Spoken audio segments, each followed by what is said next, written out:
পাতাল ট্রেক শেষ করে আমরা ব্রেকফাস্ট করে নিয়েছি, আর তারপর আমরা একটু ফ্রেশ ট্রেশ হয়ে নিয়ে এবার বেরোচ্ছি আমরা চোপতার উদ্দেশ্যে। আর চোপতা থেকে ডাইরেক্ট আমাদের আজকেই ট্রেকিং আছে তুঙ্গনাথ, তো ওটাও যাব। সবাই রেডি হয়ে গেছে, এবার বেরোবো। তো চলো দেখতে থাকো। তো আমরা তুঙ্গনাথ ট্রেকিংয়ের একদম গেটের কাছে এসে পৌঁছেছি, কিন্তু প্রচণ্ড জোরে বৃষ্টি হচ্ছে, তাই আমরা সবাই ওয়েট করছি। সবাই রেনকোট পরবো, তারপরে বেরোবো। এই যে তুঙ্গনাথের গেট।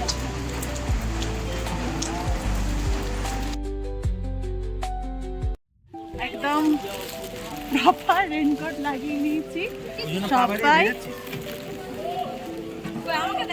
সবাই একবার বলে দাও, হর হর মহাদেব। উঠছি আমরা তুঙ্গনাথ, খুব বৃষ্টি হচ্ছে, ওই জন্য ব্লগটা ভালো করে করতে পারছি না। তো একবার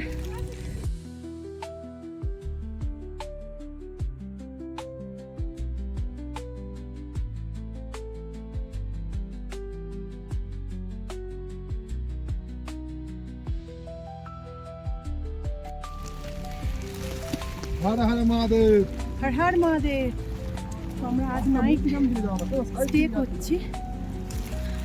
তো কাল আছে চন্দ্রশিলা, তো আশা করছি আবহাওয়া একদম ক্লিয়ার হয়ে যাবে আর আমরা খুব ভালো ভিউ পাবো। চলো যাওয়া যাক, বাবার নাম করে চলে যাওয়া যাক, আস্তে আস্তে এগোনো যাক। আশা করছি পারতেই হবে। সবাই যাচ্ছে, আমাদের গ্রুপের সবাই।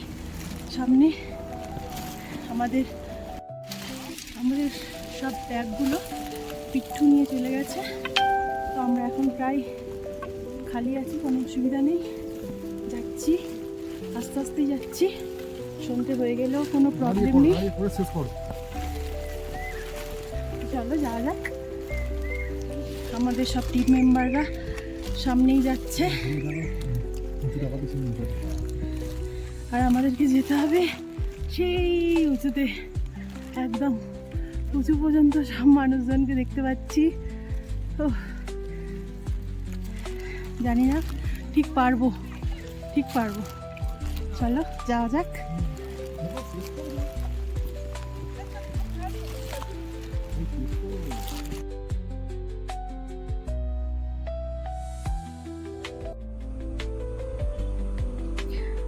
আমরা যাওয়ার পথে প্রচুর ফুল দেখতে পাচ্ছি। তো তুঙ্গনাথে বিভিন্ন সিজন অনুযায়ী বিভিন্ন রূপ তুঙ্গনাথে দেখা যায়। যেমন শীতকালে একদমই বরফে ঘেরা থাকে, একদম বরফে ঢাকা থাকে, আর এপ্রিল থেকে জুন মাস পর্যন্ত প্রচুর পরিমাণে এই রডোডেনড্রন ফুল দেখা যায়। আমরা এসেছি মে মাস, তো আমরা এখন প্রচুর ফুল দেখতে পাচ্ছি, আর যার জন্য পরিবেশটা আরও সুন্দর লাগছে। তো বৃষ্টি থেমে গেছে, আর আমরা সবার রেনকোট খুলে ফেলছি। কি করবে বলতে, মানে লোক এরকমই যেন থাকে ওয়েদারটা,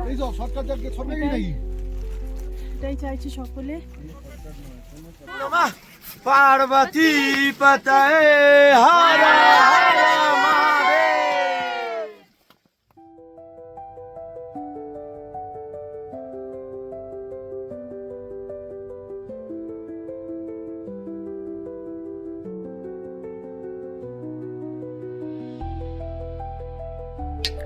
তুঙ্গনাথ মন্দির, যা পঞ্চকেদারের একটি এবং বিশ্বের সর্বোচ্চ শিব মন্দিরগুলির মধ্যে অন্যতম, সমুদ্রপৃষ্ঠ থেকে প্রায় 12,073 ফুট উঁচুতে অবস্থিত। কথিত আছে, মহাভারতের কুরুক্ষেত্র যুদ্ধের পর পাণ্ডবরা তাদের পাপের প্রায়শ্চিত্ত করার জন্য শিবের সন্ধান করতে এই স্থানে এসেছিলেন। উত্তরাখণ্ডের গাড়োয়াল হিমালয়ে অবস্থিত 5টি প্রধান শিব মন্দিরের একটি। পঞ্চকেদারের তৃতীয় কেদার এটি। মন্দিরগুলি হল কেদারনাথ, মদমহেশ্বর, রুদ্রনাথ, কল্পেশ্বর এবং তুঙ্গনাথ। সম্পূর্ণ ভারতবর্ষের সর্বোচ্চ উচ্চতম শিবালয় বলা হয়ে থাকে এই তুঙ্গনাথ শিবকে। এটিকে তৃতীয় কেদারনাথও বলা হয়ে থাকে। এই মন্দির দাপরকালের শেষে যখন সমস্ত পাণ্ডবেরা মুক্তির জন্য এই কেদারখণ্ডে এসে পৌঁছেছিলেন, তখন ভগবান শিব তার সম্পূর্ণরূপে দর্শন দিতে ইচ্ছুক ছিলেন না, গোত্রহত্যা ও ব্রহ্মহত্যার দোষ থাকার জন্য। কথায় আছে, ভগবান শিব কেদারনাথে মায়াবী মোষের রূপ ধারণ করেছিলেন। যখন পাণ্ডবেরা ভগবানকে মোষের রূপে চিনতে পেরে যান, তখনই ভগবান শিব এই রূপেই মাটির নিচে ধসে যেতে শুরু করেন। এই সময় ভগবান শিব এই ভূমিতেই সমাহিত হতে শুরু করেন। যখনই তার আগের ভাগ মাটিতে ঢুকে যায়, তখনই তার পিছনের ভাগ পাণ্ডবেরা ছুঁয়ে নেয়, আর তখনই তার আকাশবাণী মেলে, আপনারা আমাকে স্পর্শ করে ফেলেছেন, আপনাদের মুক্তি হবে। আপনারা আমার 5টি রূপের দর্শন করুন, আপনাদের মুক্তি হবে। ভগবান শিবের 5টি লিঙ্গ কেদারনাথ মন্দির, যেখানে ভগবান শিবের পিছনের ভাগের লিঙ্গের দর্শন হয়, মদমহেশ্বর, যেখানে ভগবানের নাভি ভাগের লিঙ্গ আছে, আর তুঙ্গনাথ, এখানে ভগবানের হৃদয় বা ভুজ বা বাহু রূপের দর্শন হয়। চতুর্থ রুদ্রনাথ, যেখানে ভগবানের মুখমণ্ডলের দর্শন হয়। পঞ্চম কেদার কল্পেশ্বর, যেটি বদ্রীনাথের রাস্তায় পড়ে, এখানে ভগবানের জটারূপের দর্শন হয়। এইভাবে এই 5টি লিঙ্গকে একত্রে পঞ্চকেদার বলা হয়ে থাকে, যা এই কেদারখণ্ডে অবস্থিত। ভগবানের সামনের ভাগ বা মুখের ভাগ, যেটি মাটির নিচে ঢুকে গেছিল, সেটি পশুপতিনাথ নেপালে অবস্থিত, অর্থাৎ সমস্ত কেদার জ্যোতির্লিঙ্গের সংখ্যা 6টি। সবশেষে বদ্রীনাথে ভগবান বিষ্ণুর দর্শন করে পাণ্ডবেরা মুক্তি লাভ করেছিলেন।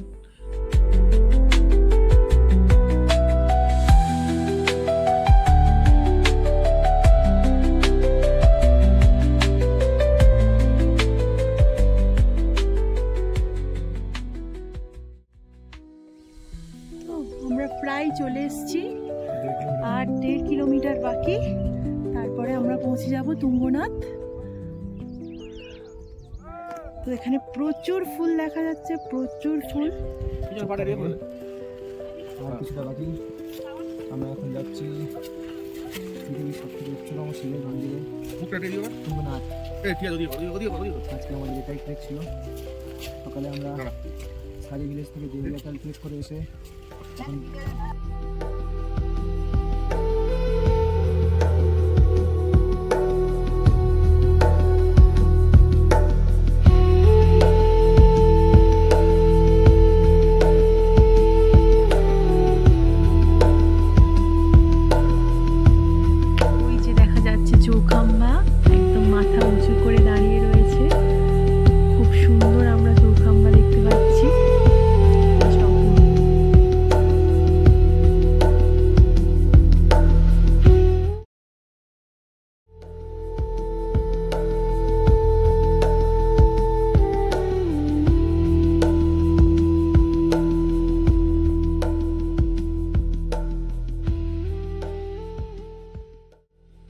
বৃষ্টির মধ্যে এতটা রাস্তা ট্রেক করে আসার পর আমরা যে সৌন্দর্যটা দেখতে পাচ্ছি, তা ভাষায় প্রকাশ করার মতো নয়। আমরা এতটাই উঁচুতে চলে এসেছি, যেন মনে হচ্ছে সূর্যেরই একদম কাছে চলে এসেছি, এতটাই অপূর্ব লাগছে।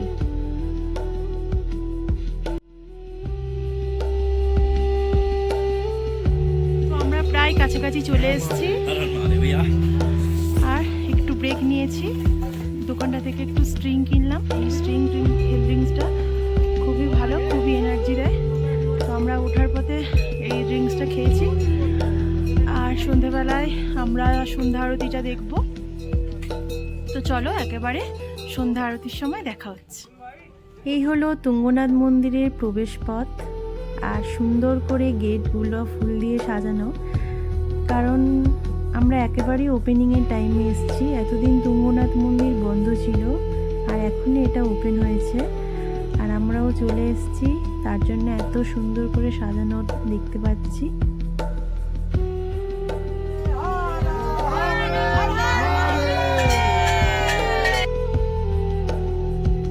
এখান থেকে শুরু হয়ে যাচ্ছে হোমস্টে। তো তুঙ্গনাথে যারা নাইট স্টে করবে ভাবছো, এই হোমস্টেগুলো নিতে পারো, এগুলো মন্দিরের খুবই কাছে। আমরাও এরকমই একটা হোমস্টেতে আজকে থাকছি, আর আমাদের হোমস্টের নাম হচ্ছে আকাশগঙ্গা।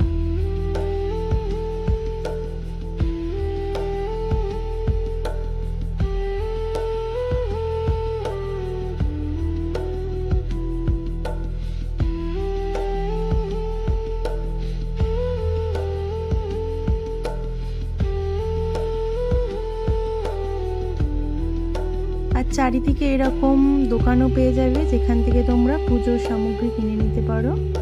তো এখানে বিভিন্ন দামই আছে, 100, 150, 200, যেমন তোমরা নেবে।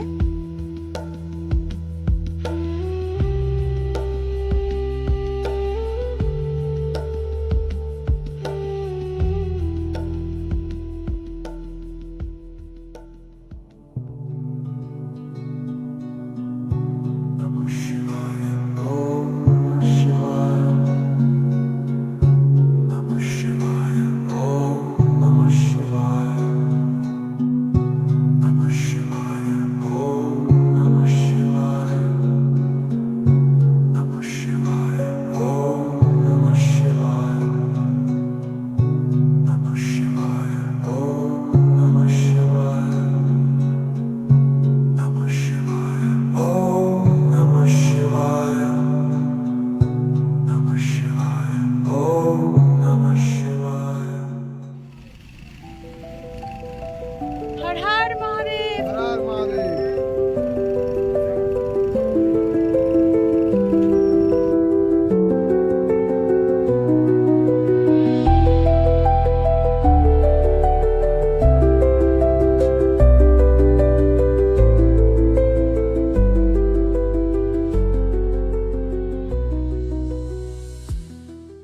তো ঠাকুর দর্শন করলাম, খুব ভালো লাগলো। বিয়ের পর প্রথম আমরা দুজনে মিলে বাবার কাছে এসেছি, একটা আলাদাই অভিজ্ঞতা হচ্ছে। তো এখানে এখন টেম্পারেচার আছে -1, ঠিক আছে, কিন্তু বাবার কাছে এত কষ্ট করে এসে মালুমই হচ্ছে না যে এত কষ্ট হচ্ছে আমাদের। মানে জাস্ট একটা অন্যরকম ফিলিংস হচ্ছে, জাস্ট শান্তি লাগছে, শান্তি, প্রচণ্ড ভালো লাগছে, প্রচণ্ড। ও বসে আছে, কেমন লাগছে বলো? হর হর মহাদেব।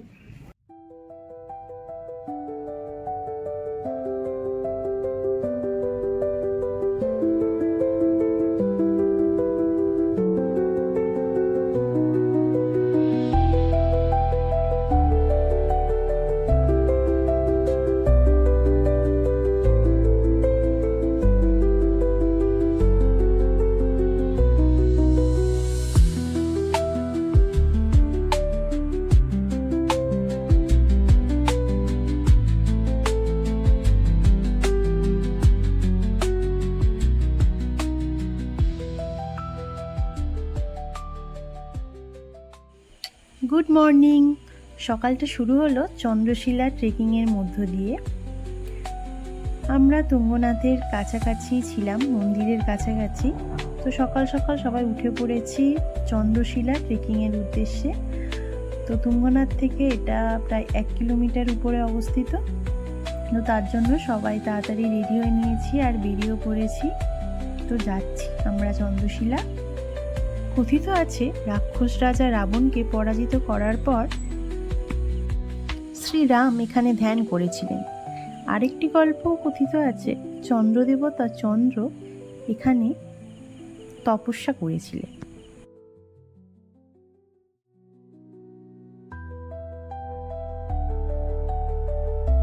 চন্দ্রশিলার টপ, আমরা এখন একদম টপে আছি আর চারিদিক থেকে শুধু মেঘ ভেসে ভেসে যাচ্ছে। একটু পরে অবশ্যই ক্লিয়ার হয়ে যাবে, আমরা ভিউ দেখতে পাবো।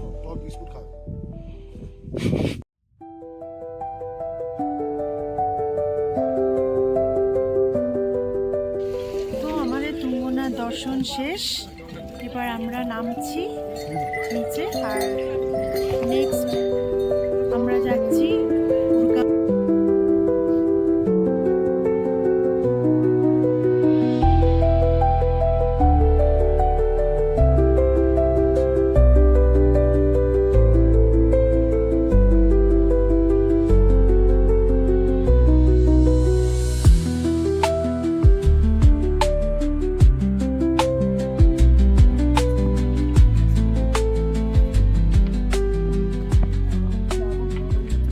প্রচণ্ড ঘোড়া টোড়া যাচ্ছে, খুব সাইড হয়ে যেতে হচ্ছে।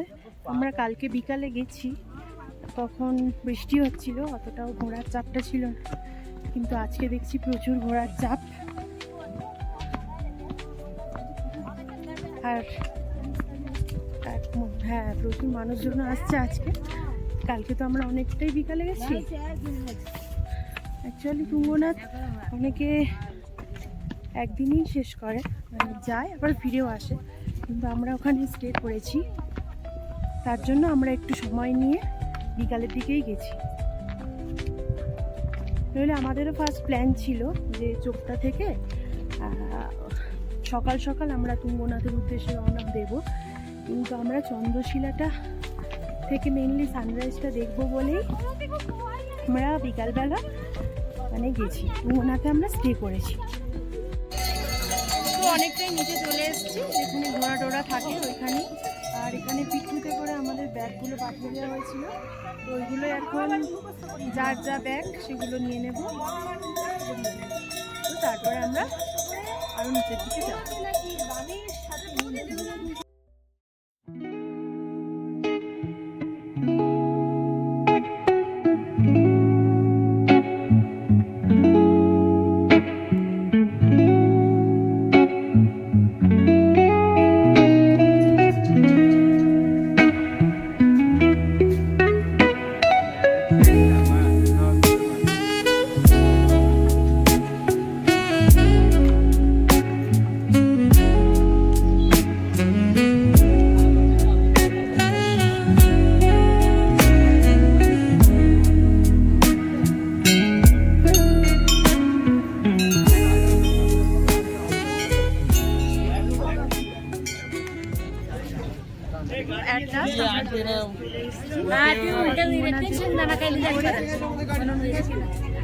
কষ্ট তো অবশ্যই, বাবার নাম করে ঠিক পৌঁছে গেছি, তো একটা খুব ভালো